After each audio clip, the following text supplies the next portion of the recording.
باقی ٹیسٹوں کی نسبت جو ہے جیسے باقی لیبارٹریاں ہیں جو باہر پرائیویٹ ہیں ان کی نسبت تو منیمل سی ہے، بہت سی واجبی سی ہے، لیکن اس میں بھی جو لوگ سمجھتے ہیں کہ ہم افورڈ نہیں کرتے تو اس کے لیے ہم نے اسپیشل ڈاکٹر صاحب بٹھائے ہوئے ہیں کنٹرول روم میں.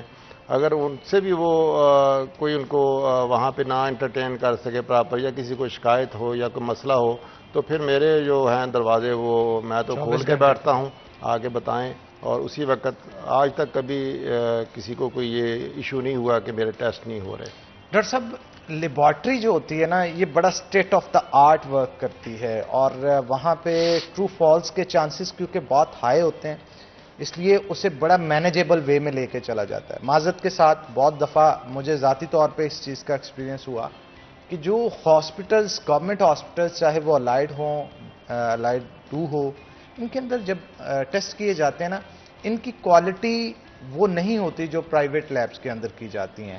اور بہت سارے لوگوں نے اس چیز کی شکایت بھی کی. جیسے سپوز آپ سی بی سی کروا لیں، کریٹنائن RFTs کروا لیں، جب یہاں سے کروائے جاتے ہیں اور باہر سے کروائے جاتے ہیں کسی بھی پرائیویٹ لیب سے ریزلٹس میں 19-20 نہیں بلکہ 20-20 کا فرق ہوتا ہے سم ٹائمز. میں ہر دفعہ کی بات نہیں کرتا.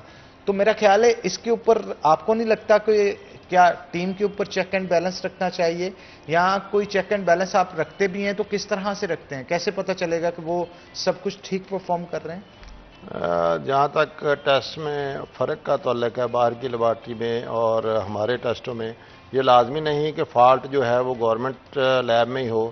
یہ بھی ہو سکتا ہے کہ جو پرائیویٹ لیبارٹری ہے وہاں پہ کوئی انٹری ان سے غلط ہو گئی ہو. ہاں لیکن میں بالکل بھی اس کو نیگیٹ نہیں کر سکتا. ہمارے ہاں بھی چونکہ ورک لوڈ بہت زیادہ ہوتا ہے تو اس میں کوئی کہیں ہر جگہ پہ دیکھیں کمی کوتاہی تو ہوتی ہے. کئی جو بھی سروسز ہیں جہاں بھی ہیں اس میں کبھی نہ کبھی کوئی نہ کوئی غلطی ہو سکتی ہے، ہیومن ایرر ہے. تو جہاں تک ٹیسٹ میں تھوڑا بہت فرق کا تعلق ہے تو وہ اس میں چونکہ یہ ٹیکنیکل کام ہے تو اس میں جب بلڈ لیا جاتا ہے تو اس میں اینٹی کویگولنٹ ہے وہ ڈالا جاتا ہے یا مختلف قسم کے اس میں ریجنٹ ڈالے جاتے ہیں. تو اس میں اگر تھوڑا سا ایک قطرہ بھی اینٹی کویگولنٹ زیادہ ڈال جائے یا کم ڈال جائے تو اس میں رزلٹ میں تھوڑا بہت فرق آ جاتا ہے کیونکہ ڈائلیوشن زیادہ ہو جاتی ہے. تو وائلز ہی وہ آتی ہیں ڈاکٹر صاحب جس میں آلریڈی موجود ہوتے ہیں یہ سب کچھ آپ نے جسٹ بلڈ انجیکٹ کرنا ہوتا ہے؟ نہیں میں یہ فرق کی بات بتا رہا ہوں پرائیویٹ کے. جہاں پرائیویٹ میں بہت جگہ پہ جانتا ہوں جہاں پہ وہ ایسی نہیں سہولت ہے تو وہ ایسے بلڈ لیتے ہیں سرنج سے اور پھر وہ ایک ڈالتے ہیں اس میں اینٹی کویگولنٹ اور اس سے پھر کرتے ہیں. ٹھیک ہے. تو ڈاکٹر صاحب اس کے اوپر کوئی چیک اینڈ بیلنس رکھنے کے لیے کوئی پروسیس انٹروڈیوس آپ نے؟ اب میں نے یہ کیا ہے کہ جب سے میں آیا ہوں میں نے اس میں ایک DMS اسپیشل اس کام کے لیے لگایا ہے کہ ڈائگنوسٹک میں لوگوں کو جو مسائل ہوتے ہیں تو وہ نہ ہوں. تو جیسے کہ ایک دفعہ 2 ماہ پہلے کمشنر صاحبہ تشریف لائی تھیں تو انہوں نے دیکھا تھا کہ کافی رش ہے. تو اس کے بعد انہوں نے بھی سجیسٹ کیا اور میں نے اس پہ عمل کیا اور وہاں پہ اب ٹوکن سسٹم ہم نے کر دیا ہے کہ ٹوکن لگتا ہے اس کے بعد اسی نمبر پہ آ کے باری آتی ہے اور باری کے مطابق لوگ جاتے ہیں. اور پھر وہاں پہ جو ہے وہ زیادہ ارینجمنٹ کر دی بیٹھنے کے لیے لوگوں کے لیے.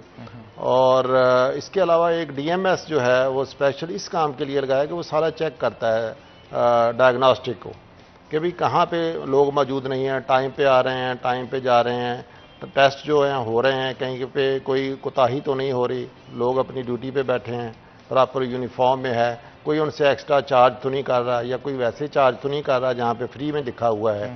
تو یہ ساری چیزوں کو ہم نے ڈاکٹر صاحب کی ایک کی ڈیوٹی لگائی ہے وہ DMS ڈائگنوسٹک اس کو ہم کہتے ہیں. تو وہ اس کو بڑا کلوزلی آبزرو کر رہے ہیں جس کی وجہ سے ہماری جو پہلے ویسٹیج تھی کچھ فلموں کی یا اس طرح کی وہ بھی کافی اب ریڈیوس ہو گئی ہے. بالکل آپ نے ٹھیک کہا. اور ویسے بھی آپ کی اس حد تک بات ٹھیک ہے کہ پریشر جب بہت زیادہ ہوتا ہے نا پیشنٹس کی تعداد زیادہ ہوتی ہے آپ کے ہاسپٹل کی تعداد ورکرز کی کم ہو تو پھر الٹیمیٹلی ان پہ کوشش ہوتی ہے ان کی کہ وقت کے اوپر سارے ٹیسٹ جو ہیں پرفارم کی جائے. ایرر جو اس کے چانسز ہو سکتے ہیں لیکن آپ کو خراج تحسین بھی اس بات پہ پیش کرتے ہیں کہ آپ نے کوشش کی کہ ان ایررز کو کم کیا جائے اور مزید بھی کرنے کی کوشش کیجیے گا اگر آپ سے پاسبل ہو سکے. ہم یہاں پہ ایک چھوٹا سا بریک لیں گے، بریک کے بعد دوبارہ حاضر ہوتے ہیں. آپ نے کہیں نہیں جانا، ہمارے ساتھ ہیں.